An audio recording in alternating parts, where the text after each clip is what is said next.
দুনিয়া ক্ষণস্থায়ী, কিন্তু আখিরাত চিরস্থায়ী। মৃত্যুর পর হয়তো কথা রাখবেন না সন্তানরা, নিজের পছন্দের জায়গায় করা হবে না দাফন।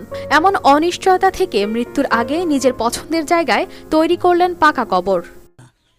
এখানে আমার কবর করতেছি, এই কবর আমার শোয়ার জন্য।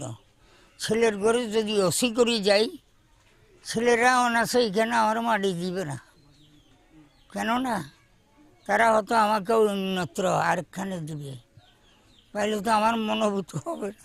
বসতঘরের পাশেই উঠোনে তৈরি হচ্ছে ইট সিমেন্টের এই কবর। মাটির তলদেশ থেকে ইটের গাঁথুনি দিয়ে তৈরি হচ্ছে এর প্রাচীর। পাশে চেয়ারে বসে নিজের কবরের কাজ দেখভাল করছেন ৮০ বছরের এই বৃদ্ধ। ঘরে যেন আমি দেখি শুনি যেন যাইতাম পারি, এবং আমার চোখের সামনে তৈরি করি যেন আমার পছন্দনীয় হয়, আমি যেন ওইখানে শুইতে পারি। আমার পদক্ষেপ হইল এটা, আর কিচ্ছু না।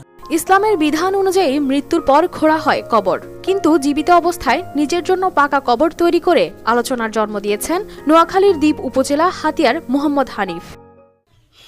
আমি এখানে হইলাম ৬০-৭০ বছর, আর ওইখানে থাকুম আবাদুল আবাদ কিয়ামত পর্যন্ত, কেননা আমার আসল ঘর হইল এই ঘর। মৃত্যুর পরবর্তী জীবনে চিরস্থায়ী ঘর হবে কবর। সেই ইচ্ছা থেকেই মোহাম্মদ হানিফ ছেলেদের অনুরোধ করেন সারা জীবনের ঘর হিসেবে দেখে যেতে চান নিজের কবর।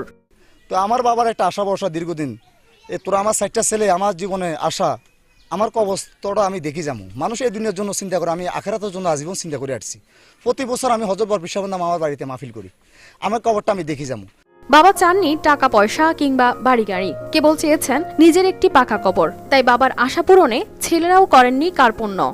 এটা হচ্ছে যে আমার বাবার একটাই চাওয়া, সেটা হচ্ছে যে উনি বলছে যে আমি দুনিয়ায় থাকার জন্য বাড়ি গাড়ি বিল্ডিং ব্যালেন্স টাকা পয়সা এভরিথিং সব রেখে গেছি, কিন্তু এটা তো আমার আখরাতের কোনো কাজ আসবে না।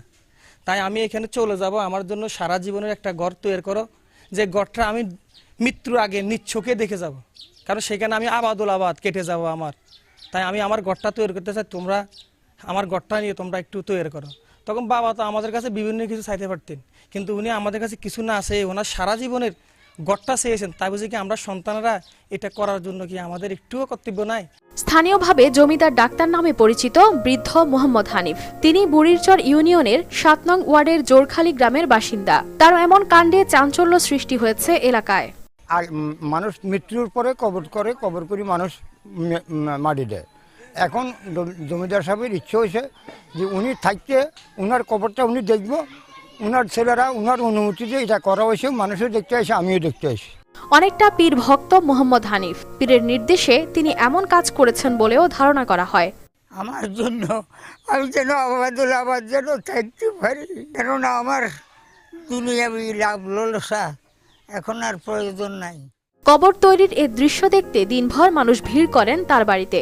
তো ওনার ছেলেরা উদ্যোগ নিয়ে ওনার নিজ জায়গাতে ওনার বাড়িতে এই কবরস্থানটা করতেছে। এখন বিভিন্ন পর্যায়ে আমাদের গ্রাম অঞ্চল থেকে লোকজন আনি দেখতেছে। আমার আব্বুর আশা পূরণের জন্য আমরা কবরস্থানটা করছি। এটা কিন্তু অনেকে জানছে, দেখছে, শুনছে, মানুষ আনন্দিত, মানুষ এটাকে আরো উৎসাহিত করতেছে, মানুষ এটাকে সাপোর্ট করতেছে যে একজন লোক আখিরাতের জন্য চিন্তা করে তার কবরস্থানটা ছেলেরা ৪ ছেলে একতাবদ্ধ হইয়া করছে, তার বাবার মনের আশাটা পূরণ করছে।